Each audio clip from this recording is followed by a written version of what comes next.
26 تک ہم پڑھ چکے ہیں. آج آیت نمبر 27 سے درس ہو رہا ہے. اس سے پہلے والے درس میں ہم یہ پڑھ کر آئے کہ پروردگار نے اولاد آدم کو، آدم علیہ السلام کی اولاد کو یہ حکم دیا کہ ہم نے تمہارے لیے لباس اتارا ہے، اور اس کا مقصد یہ ہے کہ تم اپنے ستر کو چھپاؤ اور زینت اختیار کرو.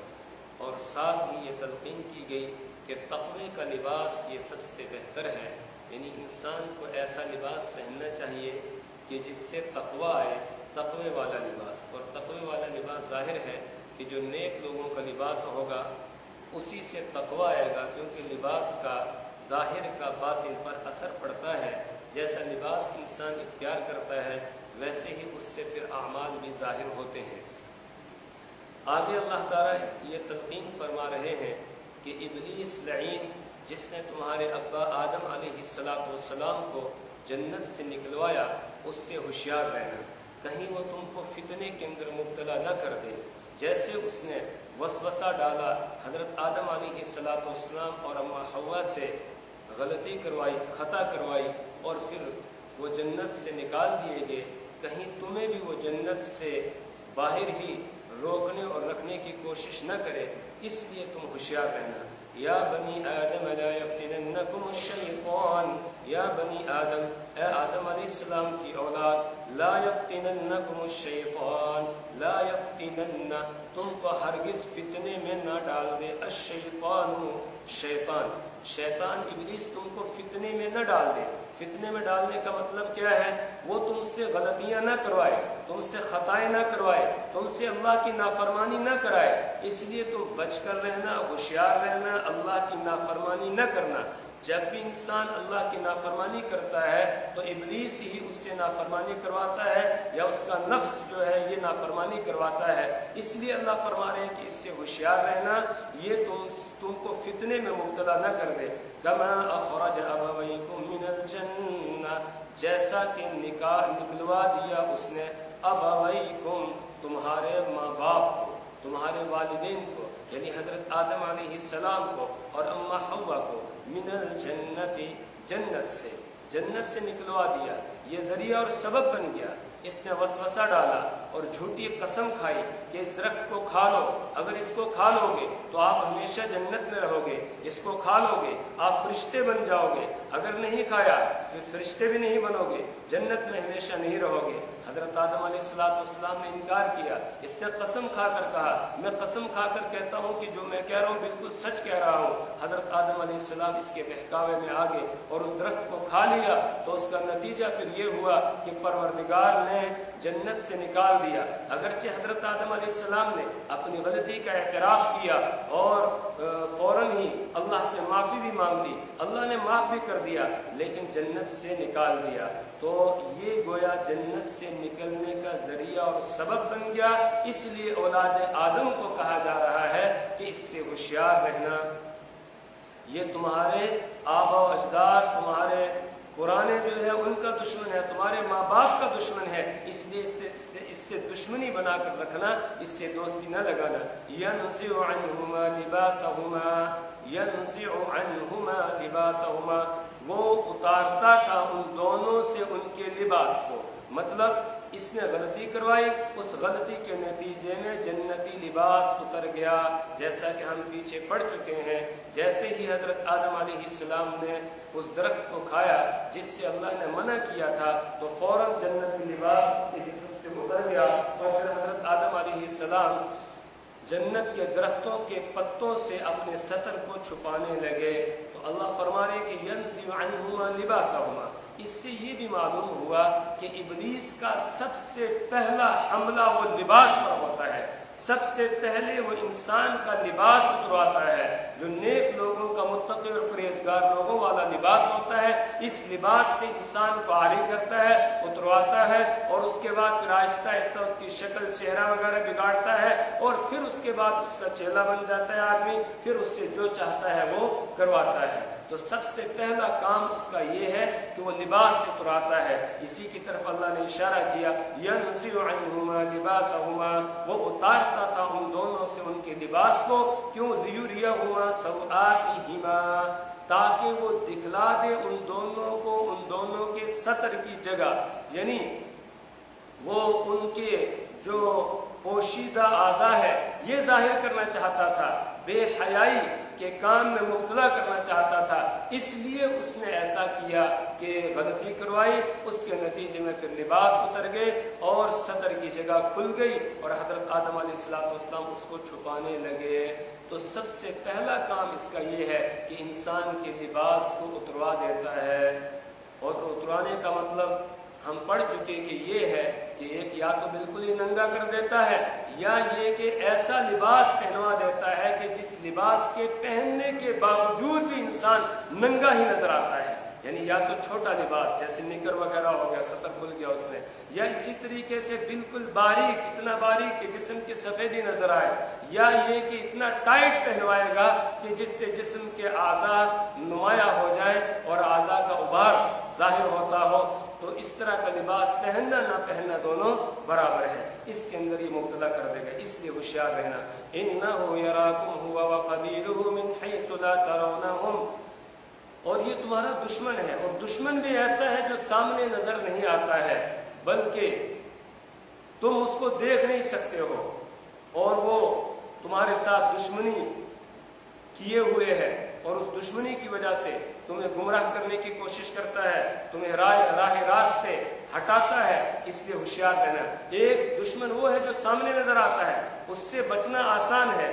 ایک وہ ہے کہ جو نظر نہیں آتا ہے. کہا ابلیس شیطان تمہارا ایسا دشمن ہے کہ جو تمہیں نظر نہیں آتا ہے، وہ تو تمہیں دیکھتا ہے لیکن تم اس کو دیکھ نہیں سکتے ہو. کیوں؟ اس لیے کہ ابلیس کان من الجن، یہ جنات میں سے ہے، اور جنات اللہ کی ایسی مخلوق ہے جو لطیف جسم سے بنی ہوئی ہے کہ جو نظر نہیں آتے. ابھی یہاں بھی معلوم نہیں کتنے ہوں گے اور خوش ہو رہے ہوں گے، ہنس رہے ہوں گے کہ ہماری بات ہو رہی ہے، یہاں ہوں گے لیکن ہم ان کو دیکھ نہیں رہے ہیں، نظر نہیں آتا ہے. تو ایسا دشمن ہے کہ جو تم کو دیکھتا ہے لیکن تم اس کو دیکھتے نہیں ہو.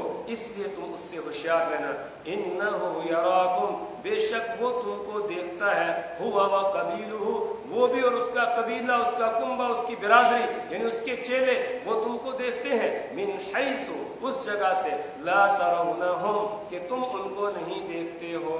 وہ تم کو دیکھتے لیکن تم ان کو نہیں دیکھتے ہو. اس کا جسم لطیف ہے، کبھی یہ اپنی شکل میں بھی آ جاتا ہے، کبھی یہ کسی اور چیز کی شکل اختیار کر کے کسی جانور کی شکل میں بھی آ جاتا ہے، کبھی مرغی، بکری، کتا، یا اسی طریقے سے سانپ کی شکل اختیار کر کے بھی آ جاتا ہے، اور کبھی ایسی شکل میں آ جاتا ہے کہ نظر بھی نہیں آتا ہے. مسلم شریف میں روایت ہے، غزوہ خندق کا موقع ہے. ایک صحابی جن کی بھی نئی نئی شادی ہوئی تھی، وہ رسول پاک صلی اللہ علیہ وسلم کے پاس آیا کر رخصت دینے لگے. یا رسول اللہ صلی اللہ علیہ وسلم، میری نئی شادی ہوئی ہے، گھر میں صرف اکیلی بیوی ہے اور کوئی بھی نہیں ہے، تو مجھے تھوڑی سی اجازت دیجیے کہ میں گھر جاؤں اور جا کر کچھ کھانے پینے کا سامان وہاں پہنچا کے آ جاؤں، اس لیے کہ میری بیوی ابھی نہیں آئی ہے، وہ ناواقف ہے، تو اس تک سامان پہنچا کے آ جاؤں. رسول پاک صلی اللہ علیہ وسلم نے اجازت دے دی اور ساتھ ہی فرمایا کہ ہوشیاری کے ساتھ جانا، ہتھیار لے کر جانا، کہیں ایسا نہ ہو کہ یہود تم پر حملہ کر دیں. انہوں نے کہا ٹھیک ہے. یہ چلے گئے. جب گھر کے قریب پہنچے، دیکھا کہ بیوی جو ہے وہ گھر کے دروازے سے باہر جھانک رہی ہے، دیکھ رہی ہے. تو ان کو بہت غصہ آ گیا کہ ابھی تو میں شادی کر کے اس کو لایا ہوں اور یہ باہر کس کو جھانک رہی ہے، کس کو دیکھ رہی ہے. بس انہوں نے فوراً تیر جو ہے سیدھا کر لیا. بیوی نے وہیں سے چلا کر کہا کہ جلدی سے کام نہیں لینا، ذرا پہلے میری بات سن لو. انہوں نے تیر پیچھے کر لیا، ہٹا لیا، آگے آئے. بیوی نے یہ کہا کہ میری کوئی نیت خراب نہیں ہے کہ میں کسی کو دیکھ رہی ہوں. گھر کے اندر ایک اژدہا آ گیا ہے، سانپ آ گیا ہے، اور اس نے ایسے گردن اوپر اٹھا لی، تو میں اس سے بچنے کے لیے باہر نکلی ہوں تاکہ کوئی بندہ ملے اور اس کو میں کہوں کہ اس کو مار دے. تو انہوں نے کہا اچھا دکھاؤ. جب یہ کہ دروازے پر اندر داخل ہوئے تو دیکھا کہ وہ کونے میں اژدہا تھا. انہوں نے نیزہ نکالا اور نیزہ اس کی طرف پھینکا. جیسے نیزہ اس کی طرف پھینکا وہ سانپ کو جا کر لگا، سانپ بھی مر گیا اور یہ نیزہ پھینکنے والا بھی مر گیا. جس نے نیزہ پھینکا تھا یہ بھی مر گیا اور سانپ بھی مر گیا، یعنی وہ سانپ نہیں تھا بلکہ وہ تھا جن، وہ جنات میں سے تھا، جن تھا، تو اس نے ان پر حملہ کیا، اس نے اس پر حملہ کیا، تو یہ بھی مر گئے اور وہ بھی مر گیا۔ اس کے بعد رسول پاک صلی اللہ علیہ وسلم کو پتہ چلا، آپ صلی اللہ علیہ وسلم نے فرمایا کہ یہ جنات میں سے تھا، جن تھا، لہٰذا اگر تم اپنے گھر میں اس طرح سانپ وغیرہ دیکھو تو پہلے 3 مرتبہ اس سے یہ کہو کہ اگر تو اللہ کی کوئی مخلوق ہے تو باہر نکل جا ورنہ میں تمہیں مار ڈالوں گا۔ 3 مرتبہ کہنے کے بعد اگر وہ چلا جائے تو ٹھیک ہے، نہ جائے پھر تم مار دو، اس لیے کہ 3 مرتبہ کہو گے، اگر وہ جن ہوگا تو نکل جائے گا، وہ وہاں نہیں رہے گا۔ تو یہ ایسی مخلوق ہے کہ جو کوئی بھی شکل اختیار کر لیتی ہے اور کبھی جو ہے وہ اس طرح بھی آ جاتا ہے کہ نظر بھی نہیں آتا ہے۔ اللہ فرمائے انہو یراکم، بے شک وہ تم کو دیکھتا ہے، ہوا وقبیلہ، بھی اور اس کی برادری، من حیث لا ترونہم، اس جگہ سے کہ تم ان کو نہیں دیکھتے ہو۔ اور جنات میں مسلمان بھی ہوتے ہیں، کافر بھی ہوتے ہیں، ہندو بھی ہیں، سکھ بھی ہیں، عیسائی بھی ہیں، یعنی جتنے فرقے انسانوں میں ہیں اتنے ہی فرقے جنات کے اندر بھی ہیں، جیسا کہ سورہ جن کے اندر ہے کہ جنات نے قرآن سنا اور قرآن سننے کے بعد وہ ایمان لے آئے اور پھر تبصرہ کر کے انہوں نے یہ کہا انا منا الصالحون ومنا دون ذلک، کہ ہم میں سے کچھ نیک ہیں، کچھ اس کے علاوہ ہیں، کچھ جو ہے وہ مسلمان ہیں اور کچھ سخت دل ہیں یعنی کافر ہیں، یہ وہ تبصرہ کرتے ہوئے کہتے ہیں۔ تو جس طرح ہمارے فرقے ہیں اسی طرح ان کے بھی فرقے ہوتے ہیں، نافرمان بھی ہے اور فرما بردار بھی ہے۔ انا جعلنا الشیاطین اولیاء للذین لا یؤمنون، انا جعلنا الشیاطین اولیاء، بے شک ہم نے شیطانوں کو بنایا ہے اولیاء، دوست، للذین، ان لوگوں کا، لا یؤمنون، جو ایمان نہیں رکھتے ہیں، یعنی شیطان کی دوستی تو غیر ایمان والوں کے ساتھ ہے، ایمان والوں کے ساتھ نہیں ہے، لہذا ایمان والوں کو چاہیے کہ وہ بھی شیطان کے ساتھ دوستی نہ لگائے، اور شیطان کے ساتھ دوستی لگانے کا مطلب یہ ہے کہ آدمی نافرمانیاں کرے، اگر نافرمانیاں کر رہا ہے اس کا مطلب اس کی دوستی اللہ کے ساتھ نہیں ہے، اس کی دوستی شیطان کے ساتھ ہے، اور اگر نیکی کے کام کر رہا ہے، گناہوں سے بچ رہا ہے، نافرمانی سے بچ رہا ہے، اس کا مطلب یہ ہے کہ یہ اللہ کا دوست ہے، یہ شیطان کا دوست نہیں ہے۔ اللہ ولی الذین آمنوا یخرجهم من الظلمات الی النور، اللہ ولی الذین آمنوا یخرجهم من الظلمات الی النور، اللہ دوست ہے ان لوگوں کا جو ایمان لائے ہیں اور وہ ان کو تاریکیوں سے روشنی کی طرف نکالتا ہے۔ اللہ ولی الذین آمنوا یخرجهم من الظلمات الی النور والذین کفروا اولیاءهم الطاغوت یخرجونهم من النور الی الظلمات، اور وہ لوگ جو کافر ہیں ان کے دوست طاغوت ہوتے ہیں، جو طاغوت ان کو روشنی سے تاریکیوں کی طرف نکالتے ہیں، یعنی ایمان کی روشنی سے کفر، شرک، بدعات، رسم و رواجات کی جو تاریکیاں ہیں ان تاریکیوں کی طرف وہ لے جاتے ہیں۔ تو ایمان والوں کی دوستی صرف اللہ سے ہونی چاہیے، شیطان کے ساتھ نہیں ہونی چاہیے۔ وَإِذَا فَعَلُوا فَاحِشَةً قَالُوا وَجَدْنَا عَلَيْهِ آبَاءَنَا وَاللَّهُ أَمَرَنَا بِهَا وَإِذَا فَعَلُوا فَاحِشَةً، اور جب یہ یعنی غیر ایمان والے کافر، مشرک جب کوئی بے حیائی کا کام کرتے ہیں، ان سے کہا جائے کہ تم یہ کیا کر رہے ہو، قالوا، تو ایک ہی دلیل، ایک ہی جواب دیتے ہیں، وجدنا علیہا آباءنا، ہم نے اس پر اپنے آباء و اجداد کو پایا، ہم نے بڑوں کو یہی کرتے ہوئے پایا، اس لیے ہم ایسا کر رہے ہیں اور اس طریقے کو ہم چھوڑ نہیں سکتے ہیں۔ اور ساتھ ہی کہتے تھے واللہ امرنا بہا، اور اللہ نے ہمیں اس کا حکم دیا ہے، اللہ نے ہمیں یہ کہا ہے ایسا کرنے کے لیے۔ مطلب کیا ہے؟ اس آیت کریمہ کی تفسیر میں مفسرین نے یہ بات نقل کی ہے کہ مشرکین میں سے بعض ایسے تھے، قریش کو چھوڑ کر جو دائیں بائیں کے دور کے رہنے والے مشرک تھے، جب وہ کعبۃ اللہ کا طواف کرنے کے لیے آتے تو وہ ننگے ہو کر طواف کرتے تھے، اور اصل اس کی جڑ اور بنیاد یہ بنی کہ قریش نے ان لوگوں کے ذہنوں میں یہ بات بٹھا دی کہ ہم تو اللہ کے گھر کے باسی ہیں، اس لیے ہمارے کپڑے بھی پاک، ہم بھی پاک ہیں، اور ہم اپنے کپڑوں میں ہی طواف کریں گے، لیکن تم لوگ جو باہر کے رہنے والے ہو تمہارے کپڑے ناپاک ہو جاتے ہیں گناہوں کی وجہ سے، نافرمانی کی وجہ سے، اس لیے تم جب بیت اللہ کا طواف کرنے کے لیے آؤ تو ان کپڑوں میں طواف نہ کیا کرو، ہم سے کپڑے لے لیا کرو۔ اب ایسا ہی ہونے لگا، دور دراز کے جو لوگ طواف کرنے کے لیے آتے قریش سے کپڑے لے لیتے، وہ پہن کر وہ طواف کرتے۔ آہستہ آہستہ ایسا ہوا کہ قریش نے اس پر کرایہ متعین کر دیا کہ اب جو آئے گا اور کپڑے ہم سے لے گا اس کو اتنے پیسے دینے ہوں گے، اتنے روپے اس کو دینے ہوں گے، تب ہم کپڑا اس کو دیں گے۔ تو بہت سارے لوگ غریب بھی ہوتے تھے، اسی طریقے سے بہت سارے یہ کہتے تھے کہ ہم کیوں ان کو پیسے دیں خواہ کے لیے، تو انہوں نے ایسا شروع کیا کہ کپڑے اتار کر ننگے ہی وہ طواف کرتے تھے، صرف چھوٹا سا کپڑا اگلی شرمگاہ پہ چھوٹا سا پچھلی شرمگاہ پہ ڈال دیتے، بس پھر ننگے ہو کر طواف کرتے۔ عورتیں رات کے وقت میں ننگے ہو کر طواف کرتی اور مرد جو ہے وہ دن میں ننگے ہو کر طواف کرتے۔ یہ بے حیائی کا کام تھا۔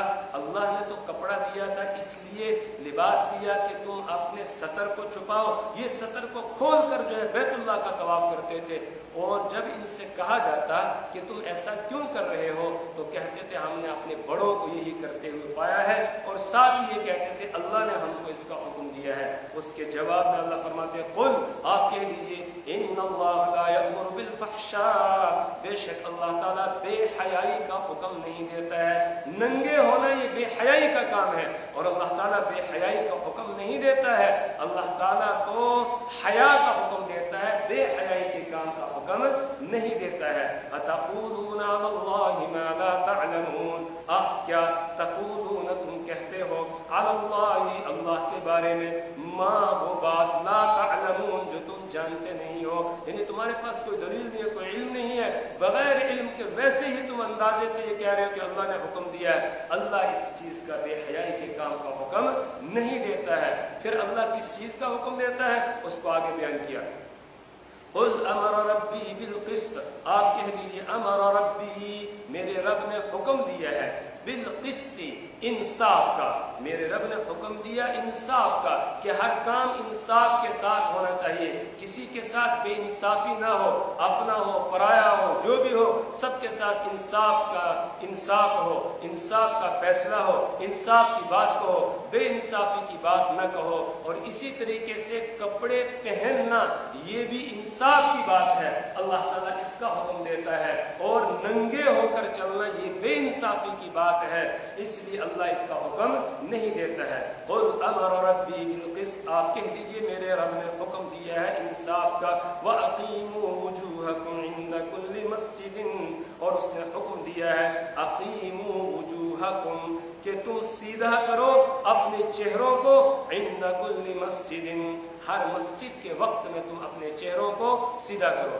مسجد سے مراد کیا ہے؟ سجدہ کرنے کی جگہ، اور سجدہ آدمی نماز میں کرتا ہے۔ اب مطلب یہ ہوگا کہ تم اپنے چہروں کو نماز کے وقت میں سجدہ کرنے کے وقت میں سیدھا کرو۔ سیدھا کرنے کا مطلب یہ ہے کہ قبلہ رخ ہو کر تم نماز پڑھو۔ اگر آدمی بیت اللہ کے سامنے نماز پڑھ رہا ہے پھر تو عین کعبہ کی طرف رخ کرنا ضروری ہے، اگر کعبہ سے چہرہ ہٹا ہوا ہوگا، رخ ہٹا ہوا ہوگا تو نماز نہیں ہوگی۔ اور اگر کعبۃ اللہ سامنے نظر نہیں آ رہا ہے، دور سے پڑھ رہا ہے، اس کے لیے جہت کعبہ کافی ہے کہ کعبہ کی جانب جو سمت ہے اس سمت کی طرف رخ کر لے گا، بس یہ کافی ہو جائے گا۔ تو وَأَقِيمُوا وُجُوهَكُمْ عِنْدَ كُلِّ مَسْجِدٍ، تم اپنے چہروں کو سیدھا کرو ہر نماز کے وقت میں، سجدہ کرنے کے وقت میں، وَادْعُوهُ مُخْلِصِينَ لَهُ الدِّينَ، اور تم پکارو اس کو، وَادْعُوهُ، اور تم اس کو پکارو یعنی اللہ کو پکارو، مخلصین لہ الدین، اس کے لیے دین کو خالص کرتے ہوئے، دین سے مراد ہے عبادت، عبادت کو خالص اللہ کے لیے کرتے ہوئے تم اس کو پکارو، یعنی عبادت صرف اللہ کے لیے ہونی چاہیے، اللہ کے علاوہ کسی اور کے لیے عبادت کرنا جائز نہیں ہے۔ قیام، رکوع، سجود، نظر و نیاز، دعا، پکار صرف اللہ کے لیے، اللہ کے علاوہ کسی اور کے لیے نہیں۔ اسی طریقے سے نماز پڑھو خالص اللہ کے لیے، دکھلاوے کے لیے نہیں، کسی کو دکھانے کے لیے نہیں، اس لیے کہ جو دکھانے کے لیے نماز پڑھے گا وہ بھی شرک کر رہا ہے۔ اللہ کے رسول صلی اللہ علیہ وسلم نے ارشاد فرمایا من صلی یرائی فقد اشرک، جس نے دکھانے کے لیے نماز پڑھی کہ لوگ کہیں بڑا نمازی ہے، بڑی زبردست نماز پڑھتا ہے، بڑے سکون اور خشوع اور خضوع کے ساتھ نماز پڑھتا ہے، اگر لوگوں کو دکھانے کے لیے ایسا کر رہا ہے فقط اشرک، اس نے شرک کیا۔ تو جو بھی عبادت ہو خالص اللہ کے لیے کی جائے، وَادْعُوهُ مُخْلِصِينَ لَهُ الدِّينَ، اور اسی کو پکارو، اس کے لیے دین کو یعنی عبادت کو خالص کرتے ہوئے۔ اور یاد رکھو تمہیں ایک دن دوبارہ زندہ کیا جائے گا۔ اصل مضمون یہی شروع ہوا تھا پہلے رکوع سے کہ قیامت کا دن برحق ہے، وَالْوَزْنُ يَوْمَئِذٍ الْحَقُّ، اور تمہارے اعمال کو تولا جائے گا، اور مرنے کے بعد تم کو دوبارہ زندہ ہونا ہے، اللہ کے دربار میں حاضری ہونی ہے۔ اسی کو بیان کرتے اللہ فرماتے ہیں کَمَا بَدَأَكُمْ تَعُودُونَ، کَمَا بَدَأَكُمْ، جیسے اس نے تم کو ابتدا میں پیدا کیا ہے، تعودون، اسی طرح تم لوٹو گے، تعودون، تم لوٹو گے، یعنی جس طرح اس نے پہلے تمہیں پیدا کیا۔ اور پہلے پیدا کرنے کا کوئی انکار کر سکتا ہے؟ جو دنیا کے اندر آگے وہ یہ کہہ سکتے ہیں میں پیدا ہی نہیں ہوا؟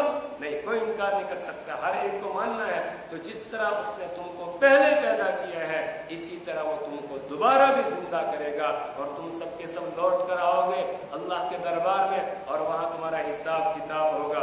فریقاً ھدی وفریقاً حق علیہم الضلالہ، ایک گروہ کو اس نے ہدایت دے دی، وفریقاً حق علیہم الضلالہ، اور ایک گروہ پر ثابت ہوگی الضلالہ، گمراہی۔ مطلب کیا ہے کہ انسانوں کے دو گروہ ہوں گے۔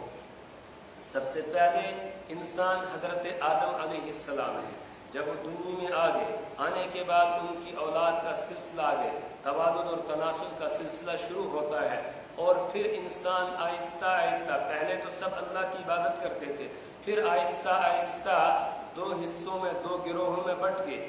ایک گروہ وہ تھا جو خالص اللہ کی عبادت کرتا تھا، اور ایک گروہ وہ بن گیا کہ جو اللہ کو چھوڑ کے دوسری چیزوں کی پوجا پاٹ کرنے لگ گیا، شرک کے اندر مبتلا ہو گیا، ان پر گمراہی ثابت ہو گئی۔ تو ایک گروہ کو اللہ نے ہدایت دی اور ایک گروہ پر گمراہی ثابت ہو گئی۔ ہدایت کن کو دی؟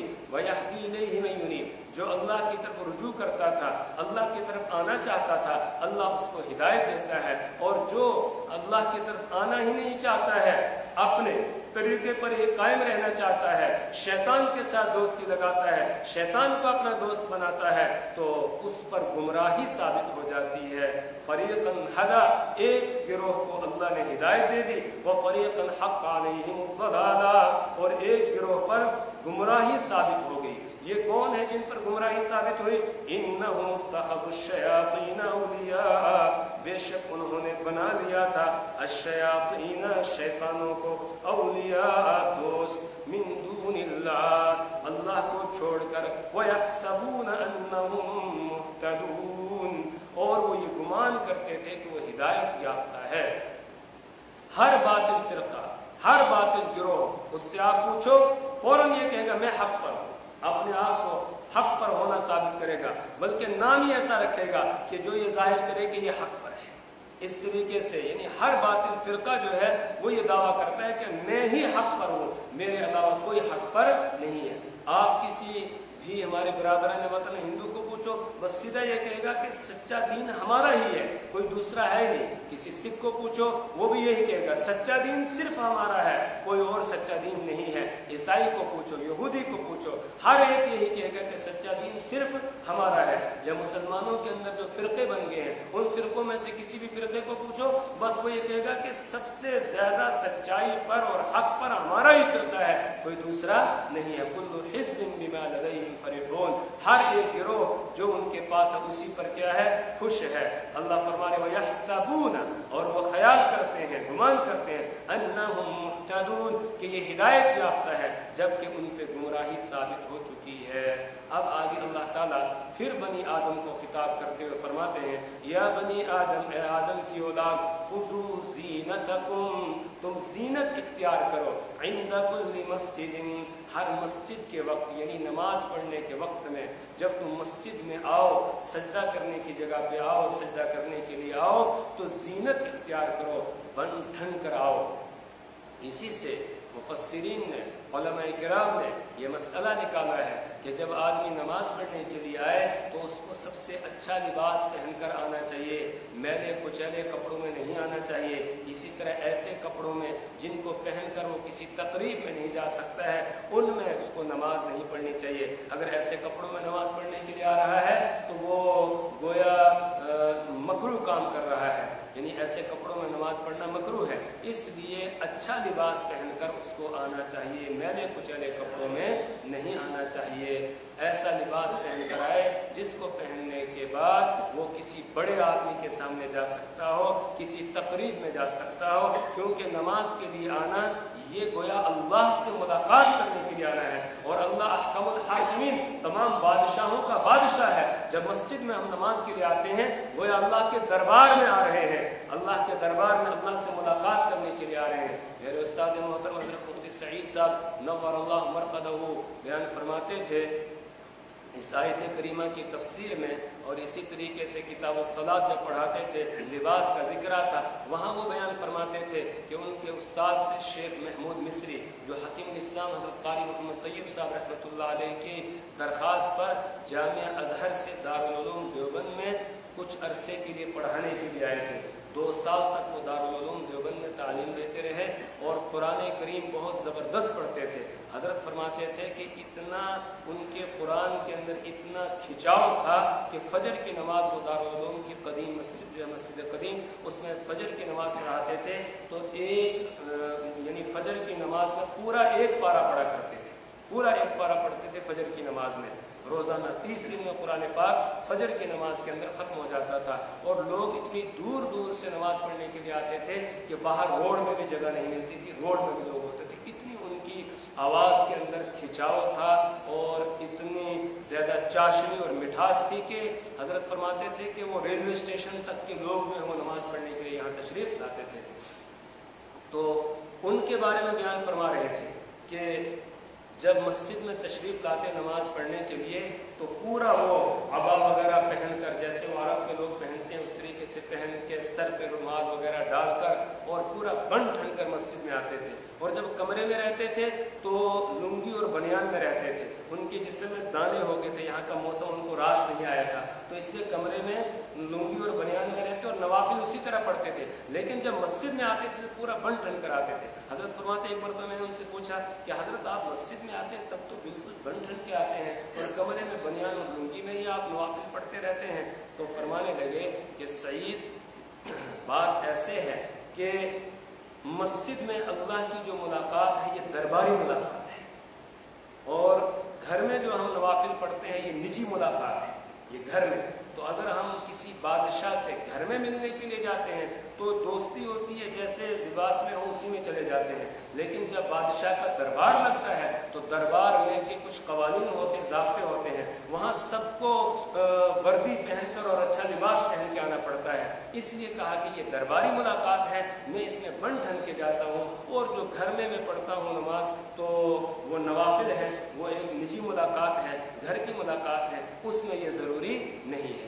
لہٰذا ہمیں بھی چاہیے جب ہم مسجد کے اندر آئیں، قرآن کا ایک حکم ہے کہ زینت اختیار کر کے آؤ، یا بنی آدم خذوا زینتکم عند کل مسجد، اے آدم کی اولاد خذوا زینتکم، تم زینت اختیار کرو عند کل مسجد، ہر مسجد کے وقت، وکلوا واشربوا، اور کھاؤ اور پیو، ولا تسرفوا، اور اسراف نہ کرو، جتنی ضرورت ہو کھانے پینے کی، جو حلال چیزیں ہیں ان کو کھاؤ بھی اور پیو بھی، اس میں تمہیں جو ہے وہ چلے کرنے کی ضرورت نہیں ہے کہ کھانا پینا ہی چھوڑ دے آدمی، نہیں کہا ضرورت کے بقدر کھاؤ پیو، البتہ اسراف نہ کرو، انہ لا یحب المسرفین، بے شک وہ یعنی اللہ تعالیٰ اسراف کرنے والوں کو، فضول خرچی کرنے والوں کو پسند نہیں کرتا ہے۔ اللہ سے دعا کرے پروردگار ہمیں اپنی کتاب کی سمجھ اور فہم عطا فرمائے، اللہ ہمیں اعمال صالحہ کی توفیق عطا فرمائے، برے اعمال سے اللہ